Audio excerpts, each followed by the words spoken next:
ശിശുദിനത്തോട് അനുബന്ധിച്ച് കുട്ടികളുടെ സുരക്ഷയെക്കുറിച്ചുള്ള ശക്തമായ ഒരു പൊതുസേവന വീഡിയോ ഇൻസ്റ്റാഗ്രാമിൽ നടൻ നിവിൻ പോളി പങ്കുവച്ചിരുന്നു. 2017 ഏപ്രിൽ പുറത്തിറങ്ങിയ വീഡിയോ ഇന്നത്തെ സാമൂഹിക സാഹചര്യത്തിൽ വളരെ പ്രസക്തമായ ഒന്നുകൂടിയാണ്. സുരക്ഷിതം അല്ലാത്ത സാഹചര്യങ്ങൾ തിരിച്ചറിയാനും അവയിൽ നിന്ന് രക്ഷപ്പെടാനും വിശ്വസ്തനായ ഒരു മുതിർന്ന വ്യക്തിയോട് കാര്യങ്ങൾ തുറന്നു പറയാനും കുട്ടികളെ പ്രാപ്തരാക്കുന്ന നോ ഗോ ടെൽ എന്ന അത്യാവശ്യ സുരക്ഷാ നിയമങ്ങളിലൂടെ ഒരു കൂട്ടം കുട്ടികളെ നിവിൻ പോളി നയിക്കുന്ന രീതിയിലാണ് ഈ വീഡിയോ. ദുരിതത്തിലായ കുട്ടികൾക്ക് സഹായം നൽകുന്ന ചൈൽഡ് ലൈൻ ഹെൽപ്പ് ലൈൻ നമ്പറായ 1098ഉം ഈ വീഡിയോയിൽ ഏറ്റവും പ്രാധാന്യത്തോടെ ഉൾപ്പെടുത്തിയിട്ടുണ്ട്. അതിൻ്റേതായ പ്രാധാന്യത്തോടെ എല്ലാവരും നോക്കിവെക്കേണ്ട ഒരു നമ്പറാണ് അത്, 1098 എന്നത്. ഈ കഴിഞ്ഞ ദിവസമാണ് എറണാകുളത്ത് ഒരു 7ാം ക്ലാസ് വിദ്യാർത്ഥിക്ക് അമ്മയിൽ നിന്നും അമ്മയുടെ ആൺസുഹൃത്തിൽ നിന്നും ക്രൂരമായ മർദ്ദനം ഏൽക്കേണ്ടി വന്നത്. കുട്ടിയെ മർദ്ദിക്കാൻ കാരണം ഉറങ്ങുന്ന സമയത്ത് തൻ്റെ അമ്മയുടെ കൂടെ കിടക്കണം എന്ന് പറഞ്ഞതുകൊണ്ടാണ്. കുട്ടി സാധാരണയായി അമ്മയുടെ കൂടെയാണ് ഉറങ്ങാൻ കിടക്കാറ്. എന്നാൽ ഈയിടെ ഇവർക്കൊപ്പം അമ്മയുടെ കൂടെ ഒരു ഓൺലൈൻ ചാനൽ വർക്ക് ചെയ്യുന്ന സുഹൃത്ത് കൂടെ താമസിക്കുന്നുണ്ട്. കുട്ടിയുടെ അച്ഛനും അമ്മയും നേരത്തെ വേർപിരിഞ്ഞതാണ്. തുടർന്ന് 2023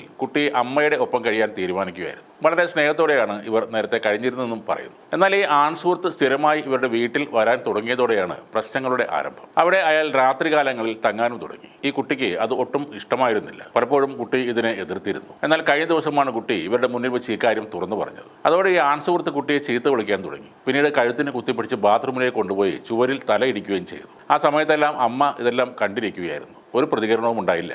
പിന്നീടാണ് അമ്മയുടെ കൂടെ കിടക്കണം എന്ന് പറഞ്ഞുകൊണ്ട് കുട്ടി അമ്മയെയും കൂട്ടി അടുത്ത മുറിയിലേക്ക് പോയത്. എന്നാൽ ആ സമയത്ത് അമ്മ ആൺസുഹൃത്തിനെയും ആ മുറിയിലേക്ക് വിളിക്കുകയായിരുന്നു. എന്നാൽ ഈ കുട്ടി ഇവർ രണ്ടുപേരുടെയും നടുക്ക് കയറി കിടന്നതോടെ അമ്മയ്ക്കും ആൺസുഹൃത്തിനും ദേഷ്യം വർദ്ധിച്ചു. അമ്മയും കുട്ടിയെ പിന്നീട് ആക്രമിക്കുകയായിരുന്നു. കുട്ടിയുടെ നെഞ്ചിൽ കൈകൊണ്ട് മാന്തിപ്പറിച്ചു എന്നാണ് ആ 7ാം ക്ലാസ്സുകാരൻ വളരെ സങ്കടത്തോടെ പറയുന്നത്. രണ്ടുപേരും ചേർന്ന് വീണ്ടും വീണ്ടും കുട്ടിയെ മർദ്ദിക്കുകയായിരുന്നു. കുട്ടിയെ പിന്നീട് കൊച്ചിയിലെ ലിസി ആശുപത്രിയിൽ പ്രവേശിച്ചപ്പോഴാണ് ഈ മർദ്ദന വിവരങ്ങൾ പുറത്തറിയുന്നത്. കുട്ടി ഇപ്പോൾ കഴിയുന്നത് അവൻ്റെ അച്ഛൻ്റെ കൂടെയാണ്. അമ്മ കുട്ടിയുടെ നെഞ്ചിൽ കൈവിരൽ കൊണ്ട് മാന്തി മുറിവേൽപ്പിക്കുകയും ആൺസുഹൃത്ത് കുട്ടിയെ തല പലതവണ ചുമരിൽ ഇടിപ്പിക്കുകയും ചെയ്തതായി റിപ്പോർട്ടുണ്ട്. ആശുപത്രി അധികൃതർ ഉടനെ തന്നെ പോലീസിൽ വിവരമറിയിക്കുകയും ചെയ്തു. അതിനെ തുടർന്ന് എളമക്കര പോലീസ് സ്ഥലത്തെത്തി കുട്ടിയുടെ മൊഴി എടുക്കുകയും ആ സംഭവത്തിൽ കേസ് എടുക്കുകയും ചെയ്തു. പോലീസ് ഇപ്പോൾ ഭാരതീയ ന്യായ സംഹിത പ്രകാരവും ജുവനൈൽ ആക്ടിലെ 75ാം സെക്ഷൻ പ്രകാരവും, അതായത് care and protection of children act പ്രകാരവുമാണ് കേസ് ചാർജ് ചെയ്തിട്ടുള്ളത്. മറ്റൊരു കാര്യമെന്നാൽ ഈ കുട്ടിയുടെ അമ്മ ഒരു സർക്കാർ ജോലിക്കാരിയും ഓൺലൈൻ ചാനലിൽ പ്രോഗ്രാം അവതരിപ്പിക്കുകയും ചെയ്യുന്ന ആളാണ്. സ്ത്രീ ശാക്തീകരണം,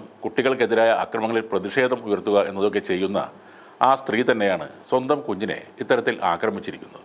മറ്റേതെങ്കിലും ആൺസുഹൃത്തിനോടൊപ്പം മാത്രമേ ജീവിക്കാൻ കഴിയുമെങ്കിൽ, ആ ബന്ധത്തിൽ നിങ്ങളുടെ കുട്ടിക്ക് താല്പര്യമില്ലെങ്കിൽ മകനെ അവൻ്റെ പിതാവിനെയോ അല്ലെങ്കിൽ അടുത്ത ബന്ധുക്കളെയോ ഏൽപ്പിക്കുകയാണ് ആദ്യം ചെയ്യേണ്ടത്. ലോകകാര്യങ്ങൾ അറിയാത്ത ആളൊന്നുമല്ല ഈ പറഞ്ഞ കുട്ടിയുടെ അമ്മ. സിവിൽ സപ്ലൈസിൽ ജോലിക്കാരിയും പ്രമുഖ ഓൺലൈൻ ചാനലിൽ ഇടയ്ക്ക് പ്രോഗ്രാം ചെയ്യുന്ന ആൾ കൂടിയാണ്. എന്തായാലും അമ്മയും ആൺസുഹൃത്തും ഇപ്പോൾ ഒളിവിലാണ്. എളമക്കര പോലീസ് കേസെടുത്ത് അന്വേഷണം നടത്തുകയാണ്.